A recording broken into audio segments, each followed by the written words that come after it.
Depression और छुपे हुए डिप्रेशन पर आज मैं एक बहुत ही खास चर्चा करने जा रहा हूं।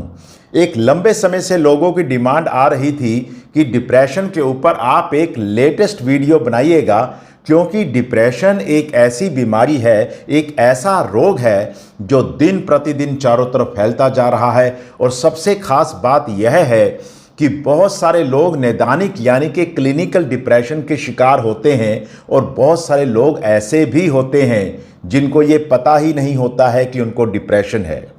छुपे हुए डिप्रेशन के चलते कई लोग अपनी ज़िंदगी का वह भरपूर मज़ा नहीं ले पाते हैं जो उनको लेना चाहिए। जो ज़िंदगी की रवानगी होती है उसका मज़ा नहीं ले पाते हैं।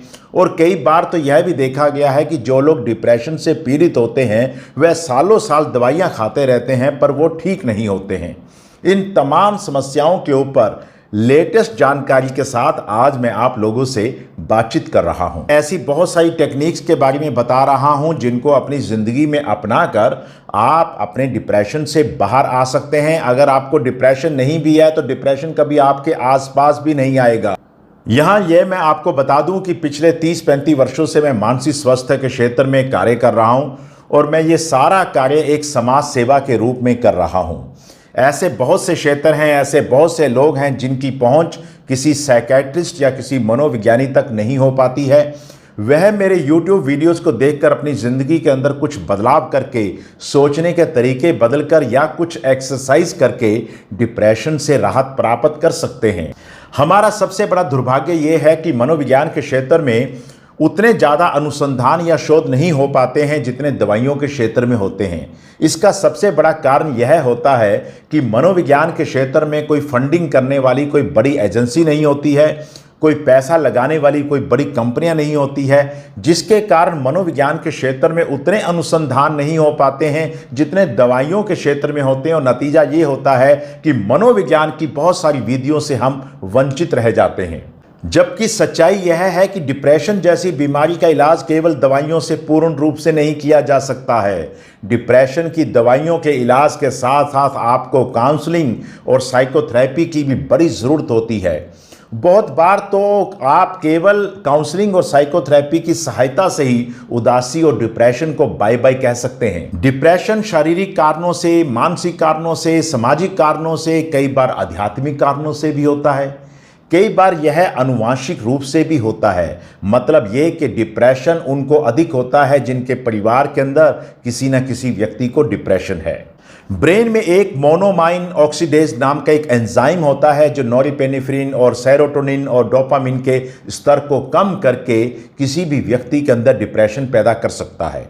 औरतों में प्रेगनेंसी, मोनोपाज, प्री मोनोपाज जैसी समस्याओं के कारण भी डिप्रेशन पैदा हो जाता है। इसके अलावा थायराइड की समस्याएं, बुढ़ापा, कैंसर का इलाज, चोट, सर्जरी, डायबिटीज़ और पुरुषों में पुरुषों का हार्मोन कम होने के कारण भी डिप्रेशन देखा जा सकता है।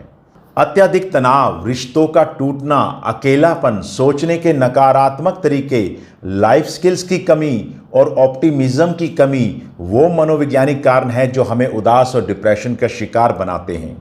तेजी से हो रहे सामाजिक बदलाव, जीवन में टेक्नोलॉजी और सोशल मीडिया की ज़्यादा दखलंदाजी भी हमें उदास और डिप्रेशन का शिकार बना रही है।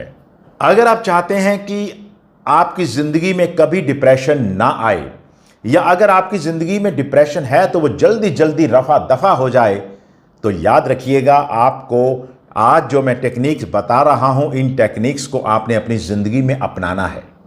ये बात मैं बहुत बार कह चुका हूँ कि चाय में चीनी डालने से चाय मीठी नहीं होती है। चाय मीठी तब होती है जब चीनी को इसके अंदर मिलाया जाता है। बिल्कुल ऐसे ही मेरी टेक्निक्स को अगर आप अपनी ज़िंदगी में आजमाते हैं, इसका फ़ायदा आपको तभी होता है। चलो बात करते हैं हम उन टेक्निक्स के बारे में, वो टेक्निक्स जो आपको डिप्रेशन से दूर रखती हैं। अगर आपको डिप्रेशन है तो आपको डिप्रेशन से छुटकारा दिलवा सकती हैं। पहली बात यह है कि आपको शारीरिक रूप से बेहद ज़्यादा सक्रिय रहने की आदत बनानी है।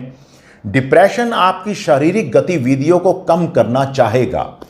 अगर आप अपनी शारीरिक गतिविधियों को, चाहे वह सैर के माध्यम से हो, ब्रिस्क वॉकिंग के माध्यम से हो, दौड़ के द्वारा हो या किसी काम के माध्यम से अगर आप उसे तेज बनाए रख सकते हैं तो आपके दिमाग को एक मैसेज मिलना शुरू हो जाता है कि आपको ऊर्जा की आवश्यकता है और आपका दिमाग उन केमिकल्स को पैदा करने लग जाता है जो डिप्रेशन के कारण कम पैदा हो रहे होते हैं।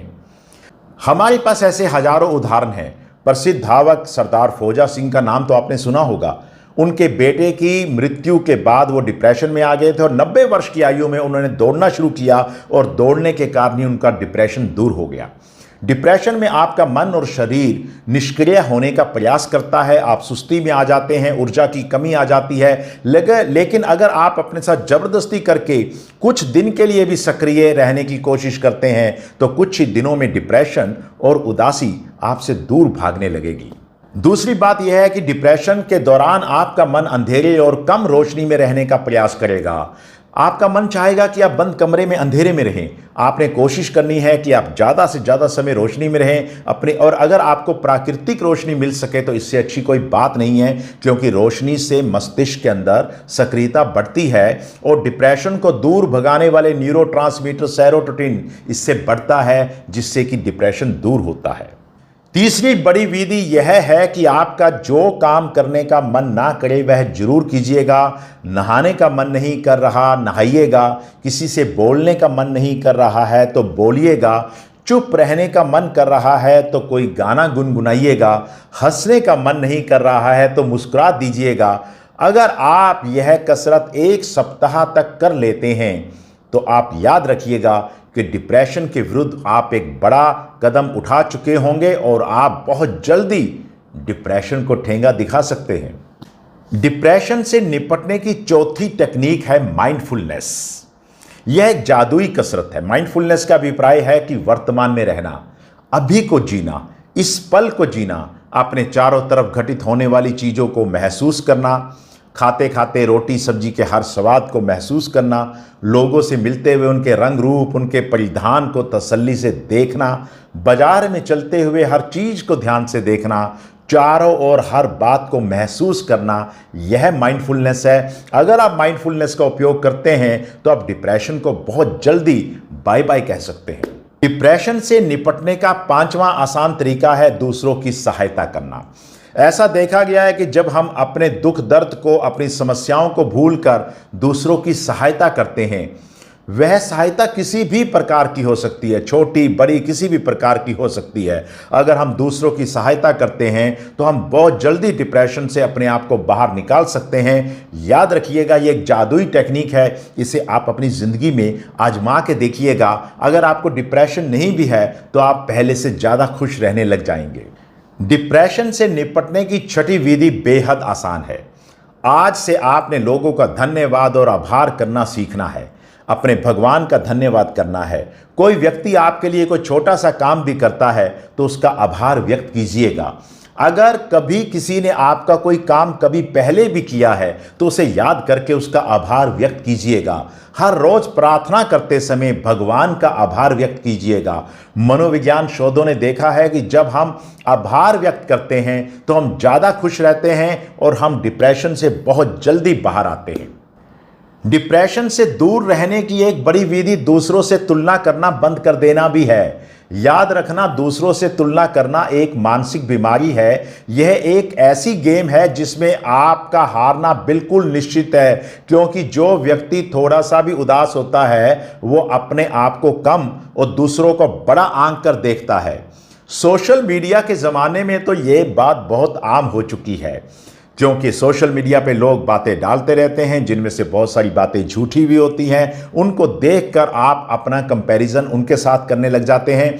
अगर आपने अपनी ज़िंदगी को बेहतरीन बनाना है, डिप्रेशन को दूर भगाना है, तो अपनी ज़िंदगी खुद जीना सीखिएगा और दूसरों से तुलना करना बिल्कुल बंद कर दीजिएगा। डिप्रेशन को भगाने की एक प्राकृतिक विधि भी है और वह है नेचर से प्रेम करना। बागवानी कीजिएगा, पेड़ पौधे लगाइएगा, उनके करीब रहिएगा। शोध बताते हैं कि जो लोग बागवानी करते हैं या प्रकृति के नज़दीक रहते हैं उनको उदासी कम होती है। प्रकृति से प्यार कीजिएगा, पशु पक्षियों से प्यार कीजिएगा, आपकी ज़िंदगी में बहुत बड़े बदलाव आ जाएंगे।